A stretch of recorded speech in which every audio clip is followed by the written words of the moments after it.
The judge chuckled and didn't pursue the detective's blunder. All the passionate officers treated the deceased like their little brother, so Justin got off the hook. The detective warned Keller on his way out that his investigative direction was like searching for a needle in a haystack, totally off base, and his years of experience went just. During John Carter's death resembled an action movie chase. Keller appeared calm, but was troubled inside, spurring him to pursue police leads. The second round of jury discussions began, with everyone clueless until a black cab emerged, admitting police dug up repair records. This discovery convinced everyone that it was a hit and run from a match gone wrong, and discussions heated up, as if the truth was just around the corner. A mid-student's remark blasted like a firecracker, making Jading's mind race like a basketball, while everyone analysed the road conditions. The subtitles say, "There are so many cars here, it's as if they're bribing one another, causing everyone to speed up." After hearing this, Justin only felt a sudden chill akin to being the first racer to cut the rope and stir up a hornet's nest. His nose tensed, eager to defend the innocent, but he shot himself in the foot and proposed to vote to halt the discussion. Everyone felt a full trust in Jading's lead, following his arrangements without hesitation. After discussions, more and more believed James was innocent, but there was a street-smart big brother claiming he was no good. He grabbed a sketch nearby and rushed the details of James' portrait before everyone's eyes, even pointing out the tattoo on him. Committing murder and arson wasn't anything new. His brother had been in a gang and paid the ultimate price, passing away when Dad was over. This tragic experience tattooed the label of murder on James in the big brother's eyes, clouded with bias. Forgetting justice and fairness, Jading still held on to hope for the innocent to clear the name. Believing James could make a fresh start, he attempted to tell his old stories, thinking James could regroup and rise again. With his support, Jading kicked off a new life successfully. His change earned his brother's approval, but he still didn't believe James could turn things around. Keller decided to check the repair records of 15 vehicles to affirm the correctness of his assumptions. He diligently visited each vehicle owner, asking questions, and narrowed down the list while checking out the crime scene.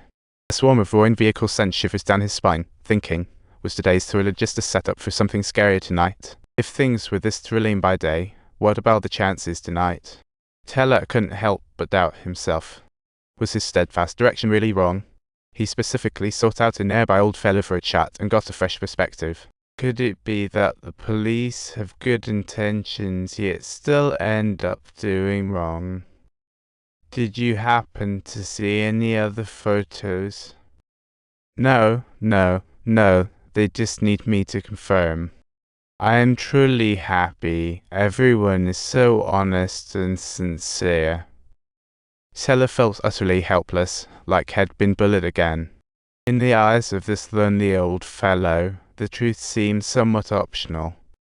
Maybe it was his long solitude that made him crave the feeling of being needed. When Keller arrived at Jading's home, he found himself shaken once more. Using the last car owner's name, he found Justin's wife, struggling to recall the events from last year. She said her husband hit a deer at the time the accident site wasn't near the colourful venue. Jading lied to cover up his bar visit, throwing off the lawyer's judgment. Even though the wife mentioned her husband was named Justin, there were just too many namesakes to pay special attention. Thus Keller found himself in a cell-fight of confusion. The jury finally faced the third vote, yet the results were still unclear. As the argument raged on, the judge suggested they head to the crime scene, hoping for a spark of new inspiration. This was the first time the judge faced such a situation. To expedite the case, he decided to handle it as an exception with both lawyers. After the meeting, Jading ran into her lawyer friend again, sharing the outcomes of their discussions, but the friend sternly cautioned Justin.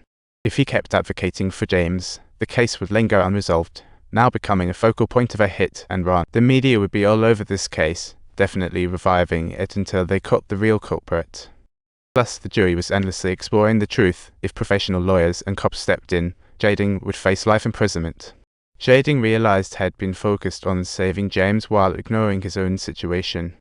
After his friend's warning, Jading broke into a cold sweat, knowing he had to change tactics.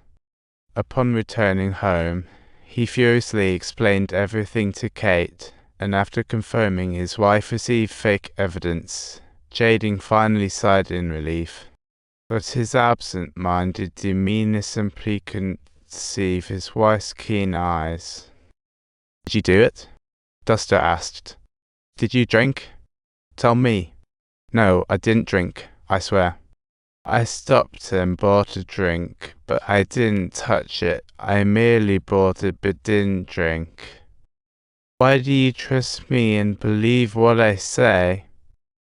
Because it's the truth, I promise. I promise. I couldn't play lovey-dovey with them, so I didn't want to bring them home and dump them on you, so I left. I sat for a bit and then came home. Jading promised his wife to take good care of their family. For the sake of his little family, Jading had made up his mind.